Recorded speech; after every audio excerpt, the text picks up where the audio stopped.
Olá, turma, tudo bem? Sou a professora Soleni, com a nossa videoaula de hoje, que fala, sobre o capítulo 10 do livro de Ciência, Interação entre o sistema muscular, ósseo e nervoso, da página 168 a 173. Depois a gente vai responder a atividade da página 182, questão 1, 2 e 3. O esqueleto humano.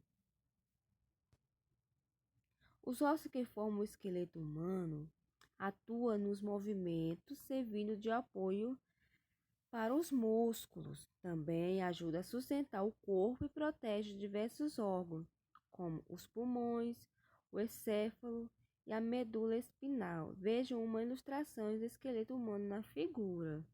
Está aí mostrando a figura. As articulações são os pontos em que os ossos se encontram. Em algumas, os ossos estão bem unidos e não há nenhum movimento entre eles, como ocorre no crânio. Entre os ossos, há articulações móveis que podem ser comparadas às dobradiças de uma porta. Você pode dobrar a perna ou o antebraço, porque no joelho e no cotovelo existem articulações desse tipo, né? As articulações, pode ser definida como local de união entre dois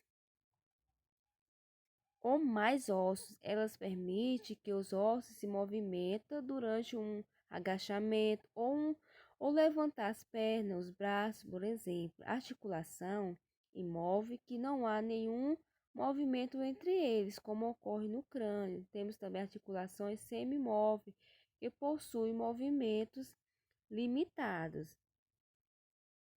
O esqueleto humano, que acabei esquecendo de falar, ele é constituído pelos ossos que têm uma função muito importante no nosso corpo, de sustentar ele na posição que a gente se encontra.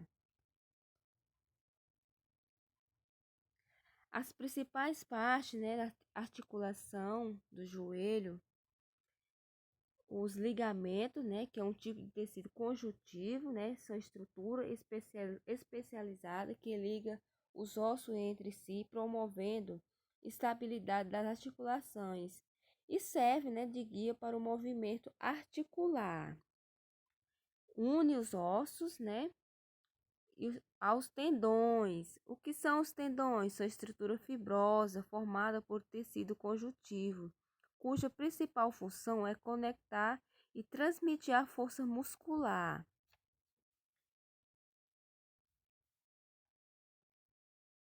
Osso do crânio. Os ossos do crânio formam uma espécie de capacete que envolve e protege o encéfalo e alguns órgãos dos sentidos. Além disso, há ossos que dão apoio aos músculos da face que entram em ação nas expressões faciais, quando fazemos caras de alegria, tristeza ou dor. Por exemplo, as articulações do crânio são imóveis, com exceção de que existe entre a mandíbula e o osso temporal, e essa articulação que nos permite abrir e fechar a boca. O crânio ele possui a função de proteger o encéfalo e garantir a mastigação, protege o sistema nervoso central, entre outros. Os ossos do tronco.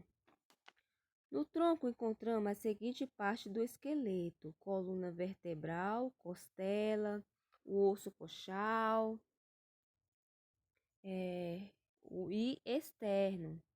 Vocês podem ver na figura 10.2. A coluna vertebral é constituída por uma pilha de 33 pequenos ossos. As vértebras no adulto, as 4 últimas vértebras são soldadas, e formam ossos chamados de cosce. Isso também ocorre com os 5 com as 5 vértebras anteriores ao cóccix, que unidas formam o osso sacro. Essa vértebra há pequenas almofadas de cartilagem, os discos intervertebrais que amortecem choques quando andamos ou corremos. Também são eles que permitem certos movimentos da coluna. Temos assim um eixo de sustentação do corpo, que ao mesmo tempo é forte e flexível. Além disso, a coluna vertebral protege a medula espinhal, que faz parte do sistema nervoso, né? O tronco encontramos, né, a seguinte parte do esqueleto: coluna vertebral, que protege, né, a medula espinhal, as costelas, que fazem parte de cada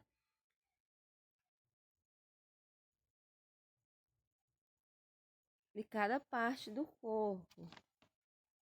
E também elas ajudam, né, na proteção do coração e pulmão.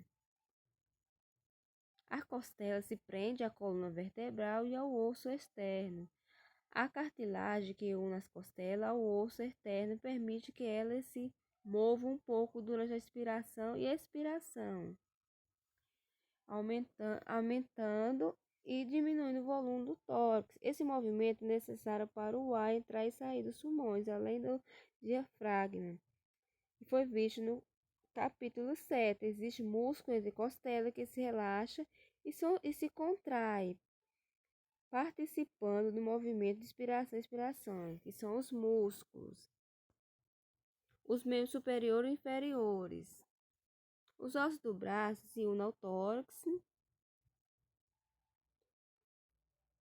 pela cintura escapular, ou que é o ombro, formada pela escápula e pela clavícula. Já os ossos dos membros inferiores se unem ao tronco pela pelve, formada pelos ossos coxais e pelo sacro. A pelve apoia e protege os órgãos do abdômen e seus ossos largos, assim como a escápula do ombro serve de apoio para os músculos, né, os membros